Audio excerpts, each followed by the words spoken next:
Hello students, today we are starting our lesson number 6 related to linkers.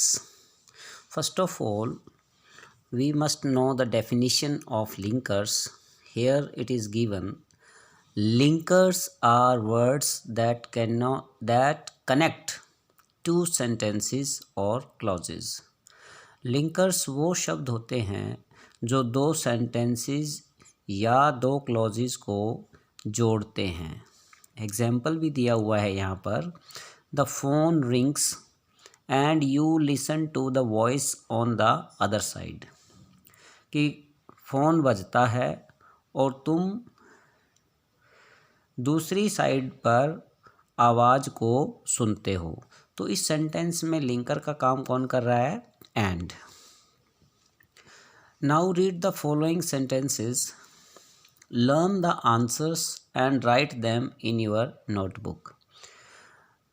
The next one is, Mohit is slow but he is a hard working child. I was absent because I was ill.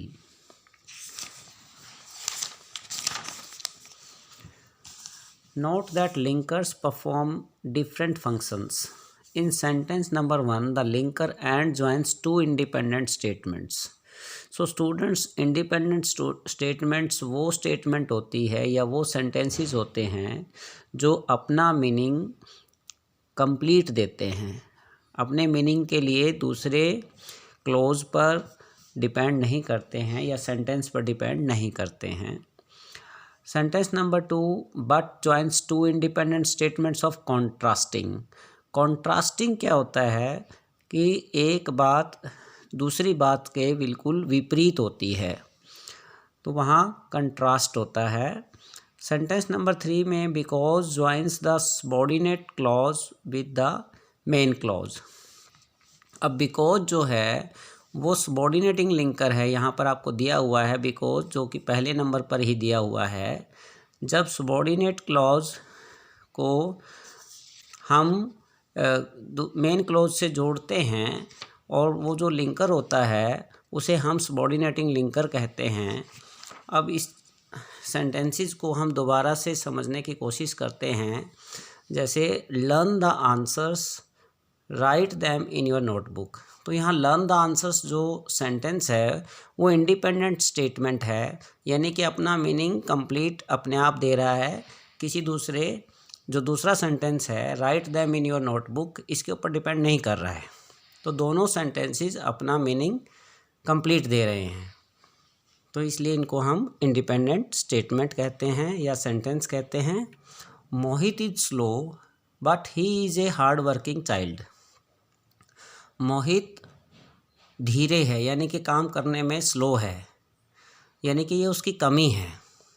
But he is a hard working child, लेकिन वो एक मेहनती बच्चा है, तो उसके अंदर एक गुण भी है कि वो हार्ड वर्किंग है, मेहनती है। यानी कि कमी होना और गुण होना तो ये एक दूसरे के विपरीत है। तो विपरीत जो परिस्थिति होती है उसको हम कंट्रास्टिंग की कंडीशन में काउंट करते हैं। I was absent because I was ill. मैं एब्सेंट था क्योंकि मैं बीमार था। तो यहाँ पर भी दोनों इंडिपेंडेंट स्टेटमेंट हैं।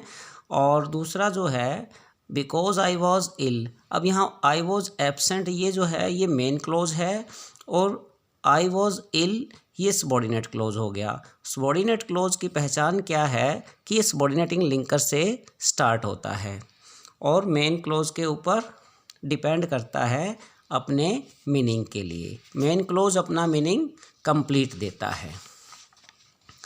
अब स्टूडेंट्स यहाँ पर देखिए दो कैटेगरीज हैं।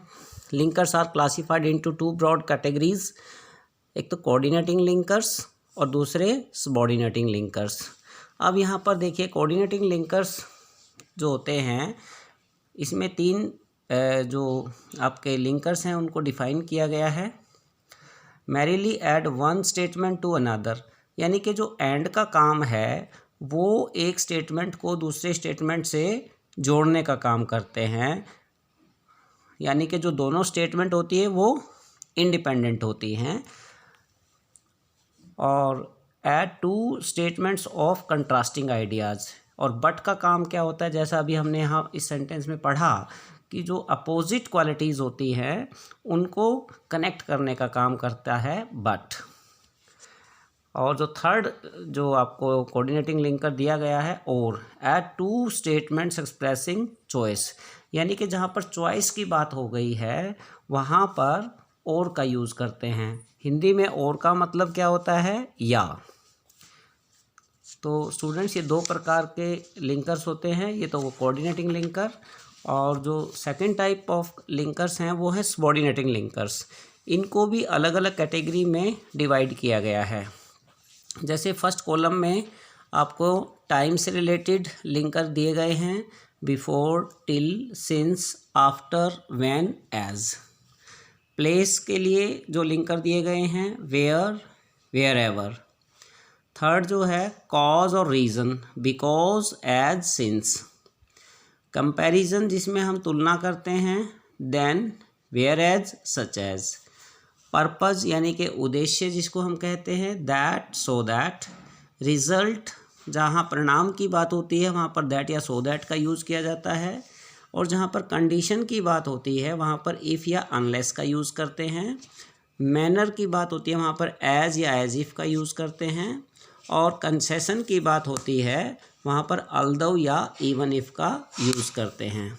तो स्टूडेंट्स इन सबऑर्डिनेटिंग लिंकर की हेल्प से और कोऑर्डिनेटिंग लिंकर की हेल्प से हम इस चैप्टर को डिस्कस करेंगे।